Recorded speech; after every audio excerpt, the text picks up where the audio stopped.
Hello, and welcome to the GRACE podcast series. My name is Denise Brock, and I am the Operations Director for the Global Resource for Advancing Cancer Education, or GRACE.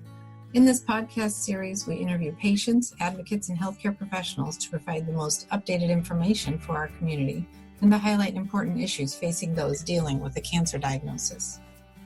We hope you find this information valuable.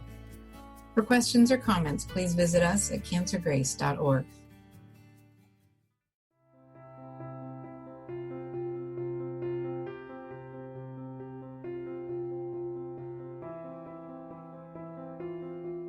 We're talking today about the molecular driver EGFR, which is the first driver that was identified at least as having a relevant target that was effective in treating it, with initially first generation EGFR inhibitors that we don't tend to use as commonly now. And over the past 15 years or so, we've made major advances, still some open questions. And let's just start with the basic question today of a patient who you send off molecular testing for, and you get back the result that they have a common activating mutation, exon 19, which is the most common, and they have metastatic disease to the liver and the left adrenal gland. They have a good performance status and no brain metastases. You have a range of options now, multiple EGFR inhibitors and potentially combinations. What is your recommendation for upfront treatment of your basic strike down the middle EGFR mutation positive patient? Carolyn, I'll start with you. Yes, so based on the data from the FLORA study, they have demonstrated that osimertinib is superior in terms of both progression-free survival and now overall survival. Mm-hmm. And that was already arguably a standard of care before the overall survival. Mm-hmm. Now with the recently reported, and this is just going back to, I think, late September when they reported the overall survival, does that, in your mind, Heather, clinch it clearly? Or what about the people, docs or patients out there, who like the comfort of having a potential sequence of EGFR inhibitors? So does that hold any water for you as an option? Well, I think if we could know which patients are going to develop T790M as their resistance mechanism and go on to osimertinib and do well, then absolutely I buy that argument.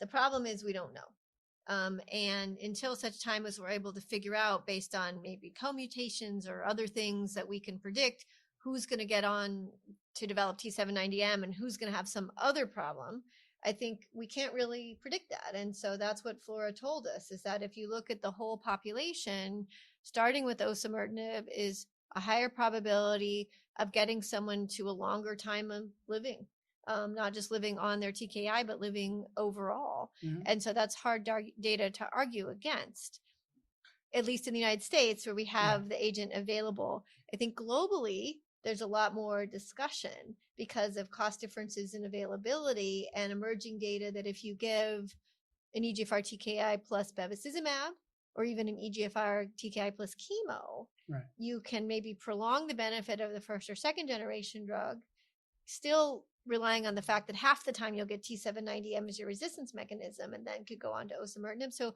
I don't think the argument's completely gone, but at least in my practice, if we identify an EGFR mutation, such as EGFR exon 19, we do start with osimertinib, carefully monitoring heart toxicity and other aspects that could come up.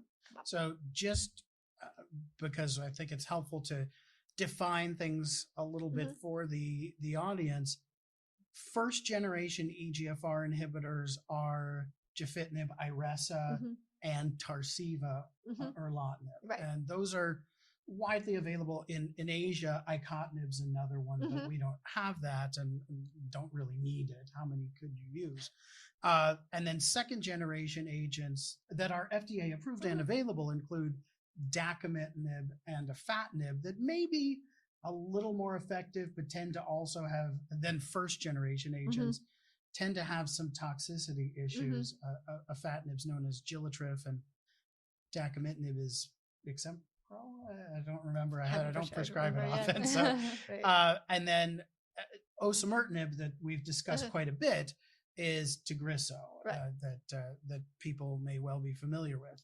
And this trial Flora handily demonstrated a better result with Tagrisso beating the first gen agents for both time before progression and switching to something else and survival.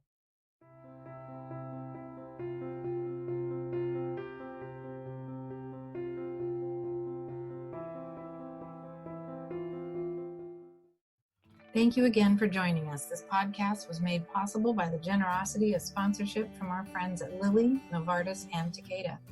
Please like and follow us on Facebook and Twitter. Send us feedback, share your story, donate, and visit us for more information at cancergrace.org. Thank you for listening.